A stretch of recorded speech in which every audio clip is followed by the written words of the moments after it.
Hello po, magandang araw po mga kamipa. Narito po tayo sa ating pangatlong trivia kung saan po bakit po natin sineselebrate ang kapistahan ng Santo Niño.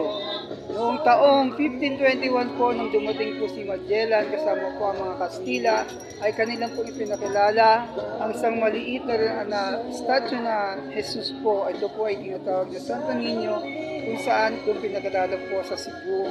Ngayong panahon po ng Battle of Mactan, nawala po ang Santo Niñong imahen at ito po ay hinahanap noong 1565 po doon sa isang village na nasunog po.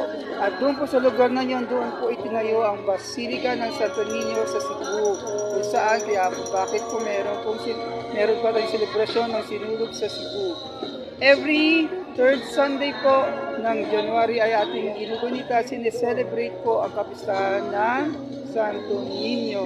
Yung pong ating munting trivia sa araw na ito. Magandang araw po mga kamipa!